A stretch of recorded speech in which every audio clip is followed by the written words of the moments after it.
Hey guys, welcome back to another video on the Inside Spurs channel. Hope we're all well. Hope we're looking after ourselves on a pretty decent looking sunny day today on Thursday.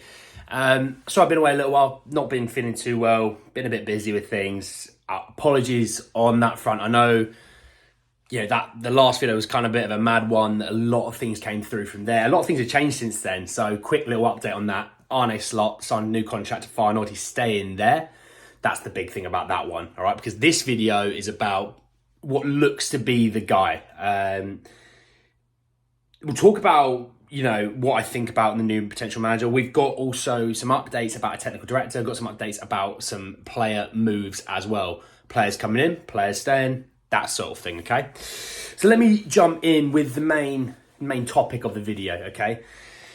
If you don't know, now I might butcher his name, so please don't crucify me butcher his name, okay? We're looking today at what seems to be the number one target for Spurs' new manager role, which is Celtic manager Ange Postecoglou, okay? So Postecoglou works pretty nicely, all right? He's favourite for the Spurs job, okay? Now, he is basically one game away from finishing his season. So they've got the Scottish Cup final this weekend for Celtic. So obviously, like I think a lot of things, when seasons haven't ended, moves aren't going to happen. You're not going to have a manager leaving or signing a contract to leave when he's still got a massive game, one more game at least to go. I think we talk about how Spurs have done their due diligence. They've spent all this time looking for managers. Was it Nagelsmann? Was it Enrique? Was it Slot? Was it, your nan down the road? At the end of the day, the timeline kind of looks like it was always Postecoglou. He's always been a name in the list. He's always been a name quite near the top of that list as well. I mean, I know he came out and said there's been a favourite every week, but, you deflect a lot of things, don't you, when it comes to this situation? You try and diffuse that attention when you've got a really big game to come. Now, he's also been linked to the Marseille job, but Marseille supposedly are going for Marcelo Gallardo, which is obviously the River Plate manager, who, again, we have been linked to as well. Let me talk a little bit about Postecoglou as a manager first. So 57 years old, current Celtic manager. He's never managed a top 5 league. He's been in Japan, been in Australia, and he's been in Scotland. He is an Australian, by the way. Now, I mention that because that's quite key information, because I'm going to piece something together that maybe people don't know about. Obviously, Spurs have a massive summer tour coming up this summer. Certain place that might have to do with something where Postecoglou might come from or has family from. We have a new man in charge of running, basically, alongside Levy, running the club in Scott Munn, who is also an Australian, and obviously Postecoglou being Australian. You can kind of see how the three link pretty well in terms of Spurs, in terms of what Munn likes him. So don't get me wrong, it's nice that Munn likes him. He's found the guy that he wants. It's annoying that we've gone for a manager whose season's going to end so late. I mean, you think Arsenal have already basically put in a bid for Declan Rice. I know the bid will be submitted post-Conference League final this Saturday. You've got Man City who are making moves for Kovacic from Chelsea. You've got Chelsea moving players out the door already. You've got Chelsea linked to more and more players coming in as well. You can always see we're already far behind. The manager's going to have to come in and have a look at the players we've got, because I wouldn't be surprised me if Daniel Levy's gone, we spent a lot of money on this squad. I need you to get more out of this squad.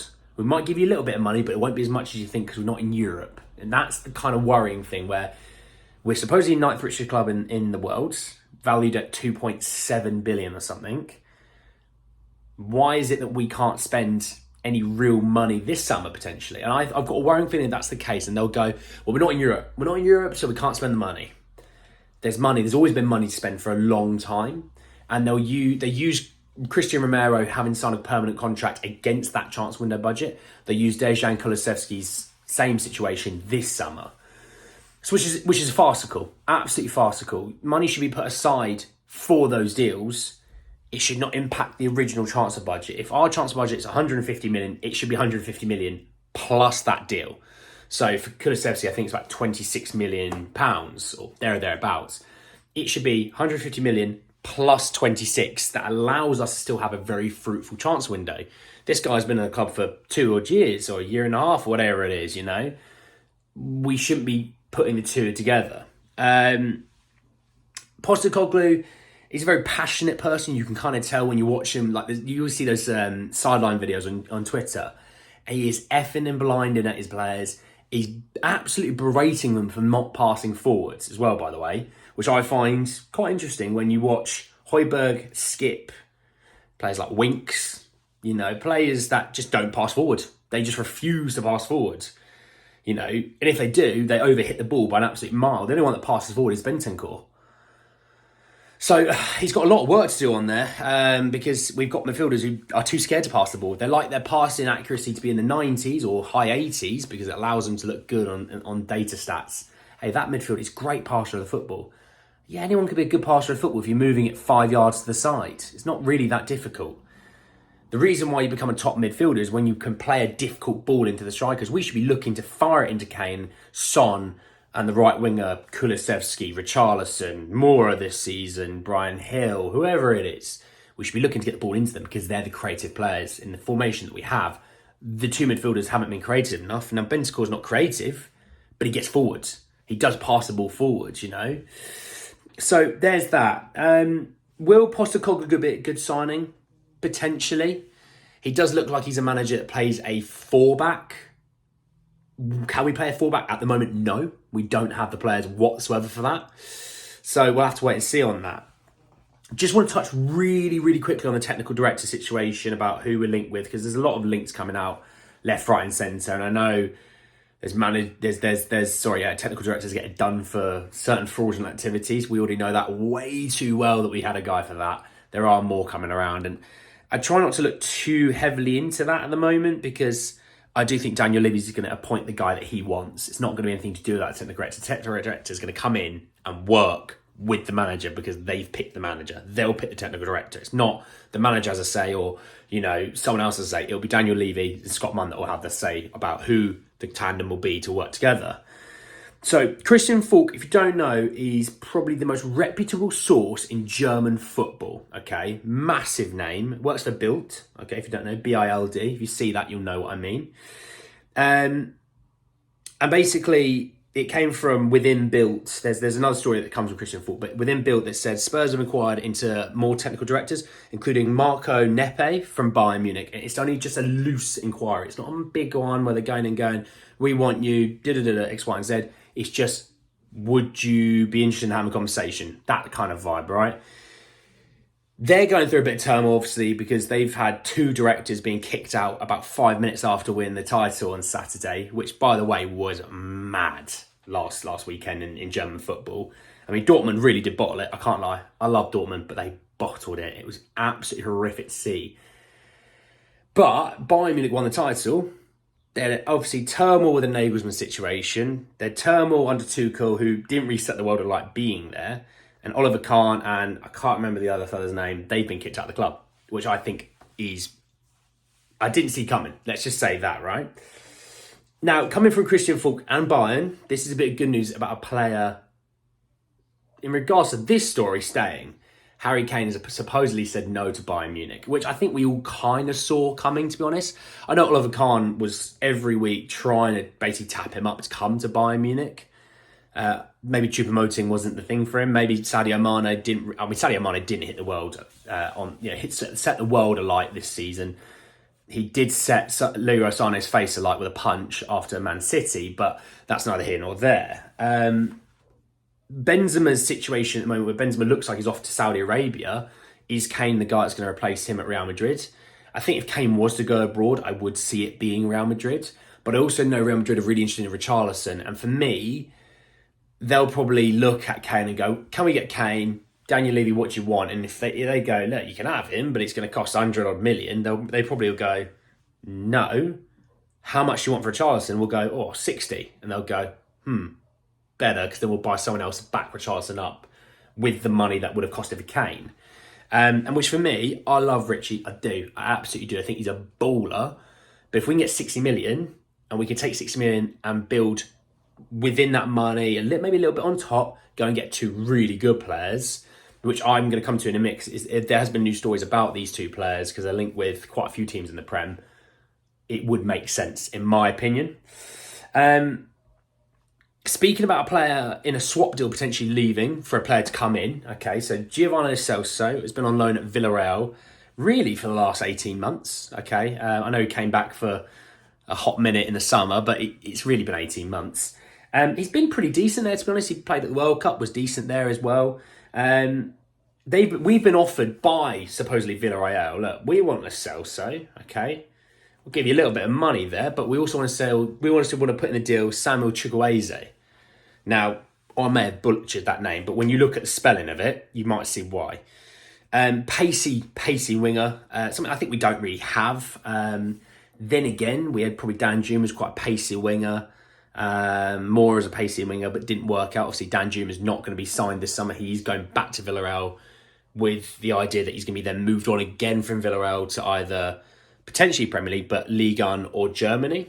So, don't really know what's going to happen there. But yeah, I don't really know tons about Chukwueze. I know he's quite a pacey winger. He's had a good season, but I'm not going to sit and go, he's class, he's this, he's that, the other. I haven't watched Villarreal. I looked at his stats, it's been a decent season.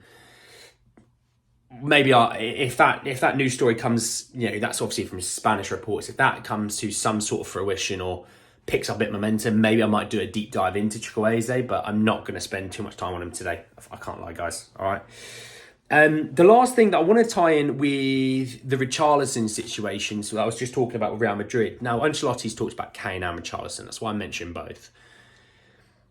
My idea is if you get 60 million for Richarlison, which is what you paid for last year, and I don't see Levy going, you can have him for 30 million. It's not going to happen. He was very good at the World Cup for Brazil, so it's not like he had a really terrible season. He also was injured a little bit this year. He'd fit the contingency at Real Madrid when you think of left wing Vinicius, right wing Rodrigo, striker would be Richarlison. There's your front three, all Brazilians. Adair Militao's your centre half, again, Brazilian. So there's a lot of Brazilian players in that squad, right?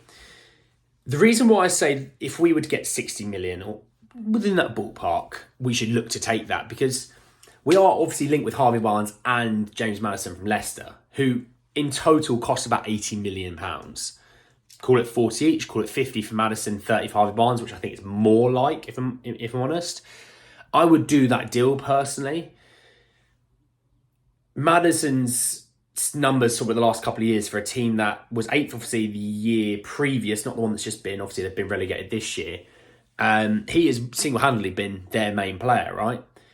Harvey Barnes has shown really good flashes and he's still quite young. He can show you a lot more as well. I see that being the move personally, where if you want to play a 4-back, you're going to have more attacking options on the pitch. You might have a left wing, right wing, Cam, striker, Kane being striker, left wing being Son, right wing, let's call it Kulusevski, even though in my opinion, I'd have someone else there personally at the moment. From after his performances last year, he's not my starter at the moment. And I like Dejan. He, for 6 months, was brilliant when he first joined. Last season, you can't sit there and say he had a great season. Yes, he had injuries, fine, same with Richarlison. But for me, I would look at a different name there personally. I like him as a option of an attacking option. Maddison being the cam. You could have Kulusevski as an option at cam. We did see it against Brentford. I know obviously we lost, but he did show some level of ability of playing there, although he did give the ball away and in typical Kulusevski fashion, bundle into a player and not beat them. And then you have your holding midfielders, which, you'd have Basuma there, I guess, at the moment with Skip. For me, I would like Basuma there. And honestly, no one can tell me that Ward-Prowse is not an upgrade on Skip or Højbjerg. He's a massive upgrade on Højbjerg. We know that. And the same Skip. Ward-Prowse can actually play football, can take it on the turn, can actually pick a pass. Fantastic set-piece taker. But if you get Maddison, you don't need Ward-Prowse for the set pieces. So therefore, does he become a player that... It's not carried, not at all, because he is a Premier League player, but is he what we need? For me, we would need, I'm not saying we're going to get him, please don't think we're going to get him, a Leon Goretzka who can go box to box. Bentancur is like that, but when you're not going to see the real Bentancur till next year, to be honest, he'll be back before then, but the real Bentancur you won't see till next year. We can't wait around 6-7 months before Bentancur starts to hit his stride. We need a player to come in, game one, from the season where we're playing once a week with the occasional 2 a week with cups. We're playing once a week. We don't need a massive squad, but what we do need is quality. And that's why we can get rid of players. Perisic has obviously been linked back to Inter Milan, but then his wages are a stumbling block. Typical Inter Milan fashion, they can't afford it. Hence why Lukaku had to take a pay cut. But we need to basically ship off these players. We've got a big squad of just rubbish. Get rid of the rubbish. Get rid of the crap. Bring in the quality. Bring in the players that suit a system of a 4-back. Because that's what it looks like it's going to be. When you look at the manager we seem to be linked with at the moment, a 4-back seems to be our style. Destiny Udogie will come in and be your left back. Right back, could Pedro Porro be that? Potentially. He would have to get a little bit better on his defensive game, but going forward, I have no issues with him. Going forward, he's fantastic. If he was 20%, 25% better defensively, we've got a world-class right back, in my opinion. That's how I think so highly of him as an attacking game. Just defensively, you're not seeing it. Destiny going forward is fantastic. Defensively, it'd be interesting to see how he handles the Premier League. Physicality-wise, he's got all the physical attributes to do it. Romero would be a centre-half. You would need a new centre-half, which, you see the reports of Aymeric Laporte. Fantastic. Can absolutely play in a back four. Can absolutely be a great defender in this Premier League. Proven. Then you would have to, obviously we're looking probably more so at a new keeper. David Raya potentially. David Raya, which by the way, when we watched Brentford second last game of the season, was knocking that ball out the back with confidence. It was picking passes as well. So you can tell the ability's there on that front. The goal they conceded, obviously, against us was an absolute stormer. No, I can't blame them for it. It's in the absolute bins where the spiders live. So if you're thinking Raya might be that keeper, you're thinking Laporte might be the centre-half, you're thinking, a centre defensive mid, I'm not really sure who that might be. Maybe it's Tielemans. Maybe it's him, for example. I know he's on a free this summer. Maybe it's Tielemans. Maybe we go for a hat-trick of, Leicester's only good players. Maybe it's that. Then you would have, Basuma, Tielemans. You'd maybe then go Son, Madders, and let's just say Kulusevski and Kane up front. Why couldn't that be a top 4 team? Why couldn't that be a team that challenges for cups? Other than having, obviously, the issue of Tottenham's DNA at the moment, and then obviously the issue of Daniel Levy not wanting to do that, which he should be scrambling to go and get Tielemans because he's free. Then you're paying, let's say, 80 million for Madders and Harvey Barnes. I keep thinking of the meme of Harvey Barnes, but yeah, you think of those two.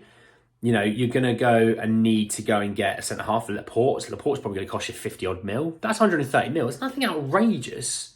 Raya maybe cost you another 30. 160 million. You'll sell players to I'm not going to cover that, not whatsoever. You might get 15 million for Lascelles, so you might get 5 million for the next sort of 8 to 10 players. Well, there you go. That's 75 million. That covers a lot of it. So you see how that works. I might go into breakdown when we get a bit more transfer news. I think we'll get a lot more once the manager's sorted, which Postecoglou could be that guy. Knowing Spurs will probably be here in a year's time going, well, we still haven't got a manager, but we've done some more due diligence. So anyway, guys, that's the end of the video. That's the end of the rant. I guess you could probably say it's a bit of a rant. That's the end of the video anyway. I hope you enjoyed the video. There's also lots of new subscribers recently. Hello, lads. If you enjoyed the video, obviously like it. Comment what you think about the Postecoglou manager appointment, potential appointment. The links with, obviously, Barnes and Maddison and Chukwueze, players leaving like Perisic. I'm not going to go through the rest of them, but there's a lot of them leaving. And obviously, give me your opinions about the situation as a whole, okay? Obviously, if you're new here, please subscribe. Hit the bell notification, obviously, to let you know when the videos are being released. Anyway, guys, that's the end of the video. Hope you look after yourselves and take care, lads.